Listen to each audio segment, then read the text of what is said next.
A pleasant day, best in English 2. Welcome to Technology for Teaching and Learning 1.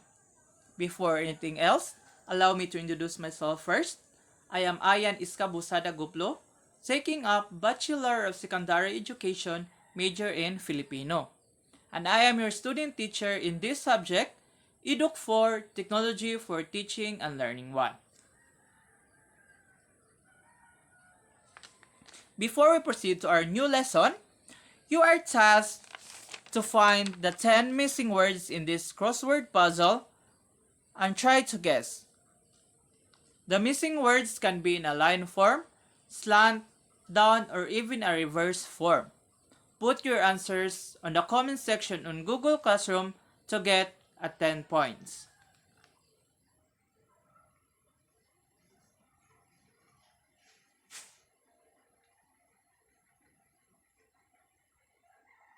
Try to ponder this statement. Open your cabinet or closet. How organized is it? Is everything kept in the right location? Can you easily locate what you are looking for?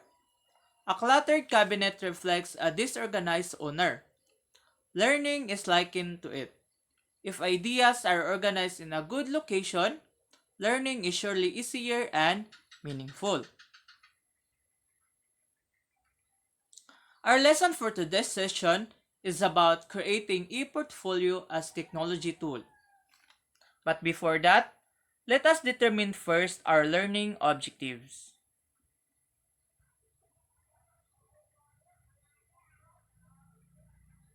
At the end of the lesson, the learners are expected to first, identify electronic portfolio as learning and assessment tool. Second, value the purpose of electronic portfolio as one of the digital tools in delivering technology-enhanced tools, and create an electronic portfolio which includes different elements.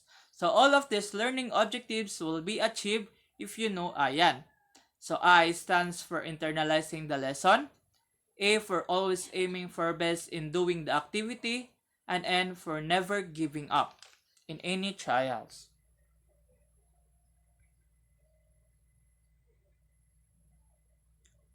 Before we tackle to the definition of electronic portfolio, let us determine first what is portfolio. A student portfolio is a compilation of academic work and other forms of educational evidence assembled for the purpose of first, evaluating coursework quality, learning progress, and academic achievement. Second, determining whether students have met learning standards or other academic requirements for courses, grade level promotion, and graduation. Third, helping students reflect on their academic goals and progress as learners. And fourth, creating a lasting archive of academic work produced, accomplishments, and other documentation. So, ibig sabihin, ang isang student portfolio ay isang kompilasyon ng akademikong gawain kung saan nagpapakita ng progress ng isang mag-aaral.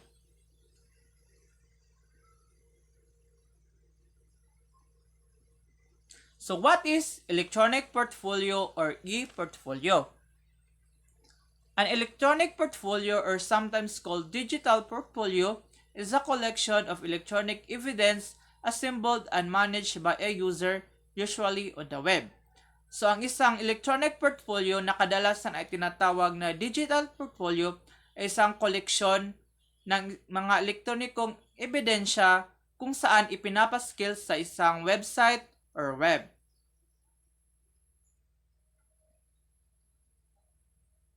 An electronic portfolio is a purposeful collection of sample student work, demonstrations, and artifacts that showcase students' learning progression, achievement, and evidence of what students can do. The collections can include essays and papers, blog, multimedia, demonstrations, interviews, presentations, and graphics, and etc. So, ang isang electronic portfolio pala ay isang koleksyon ng mga gawa ng mga mag-aaral kung saan nakikita kung ano ang kaya niyang gawin. Ito man ay isang essay, blog, multimedia, demonstrations, interview, or presentations na kung saan dito makikita ang kanyang kahinaan at kalakasan at kung saan pa nagkukulang ang isang estudyante at kung paano pa ma-improve ang kanyang sarili. So, what is the purpose of electronic portfolio? The aims of electronic portfolio are for you to, first, document all your activities and outputs in a specific learning area. So, una-una na layunin ng electronic portfolio ay i-document lahat ng mga gawain or outputs sa isang specific learning area upang masuri kung saan mahina ang isang mag-aaral at kung paano siya matutulungan ng guro. Second, monitor and reflect your learning and performance, and conduct self-evaluation of one's own understanding of concepts, development and progress, strengths and weaknesses, and overall learning in certain subject. So, sabi ko nga na ang isang electronic portfolio ay isang self-evaluation na kung saan sinusuri ang kahinaan at kalakasan ng isang mag-aral at kung paano rin siya matutulungan ng isang guro.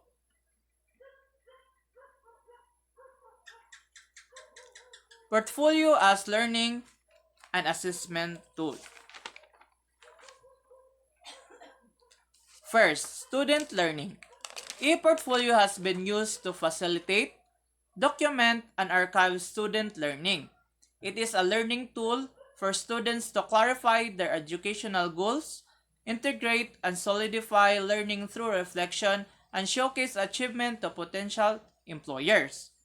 By having students reflect on what they learned, how they learned, and how much they learned, they start to take control of their own learning. As students select their representative work and reflect on what they learned, they start to make sense of their educational experiences in various courses and derive new meaning out of the process. Second, assessment and accreditation.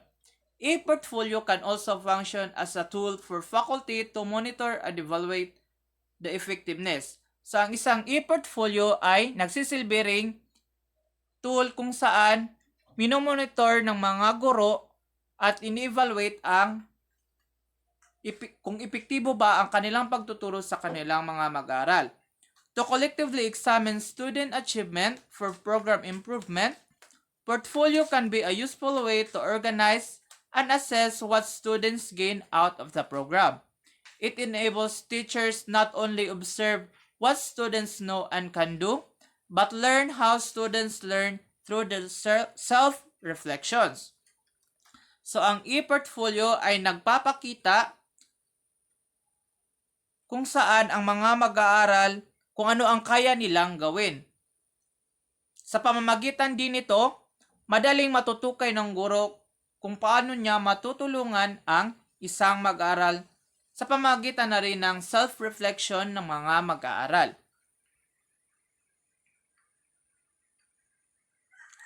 Types of ePortfolio. First, academic ePortfolios. These ePortfolios are primarily a way to demonstrate or showcase the highlights of your academic career. So, sa uring ito ng ePortfolio ay ipinapakita nito ang iyong mga highlights or nagawa throughout the academic career. So, pangkalahatan. Second, learning ePortfolios. These portfolios are typically created by a student as part of a course as a way to demonstrate learning and the learning process. These portfolios are often shared with other students to elicit peer feedback. Learning portfolios support the ideas of formative feedback as an essential part of the learning process.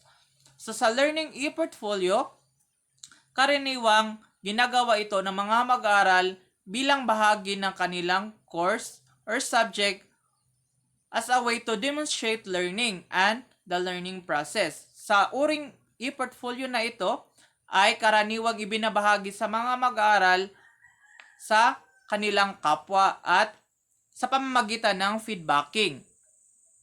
Learning portfolios support the ideas of formative feedback as an essential part of the learning process. So, sa pamamagitan ng feedbacking ay doon nakukuha ang ideya kung paano mai-improve ng isang mag-aaral ang kaniyang sarili.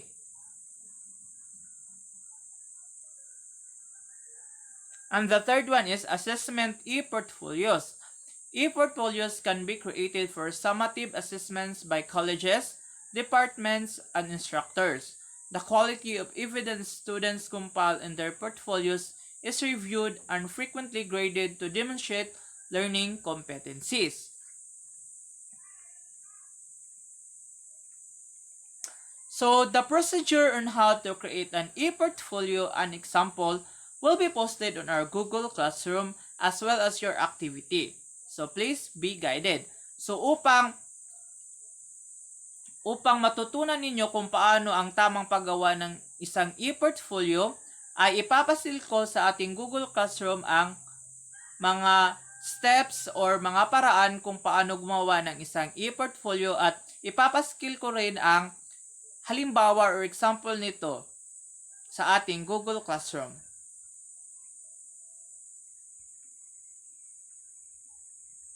Yun lamang at maraming salamat.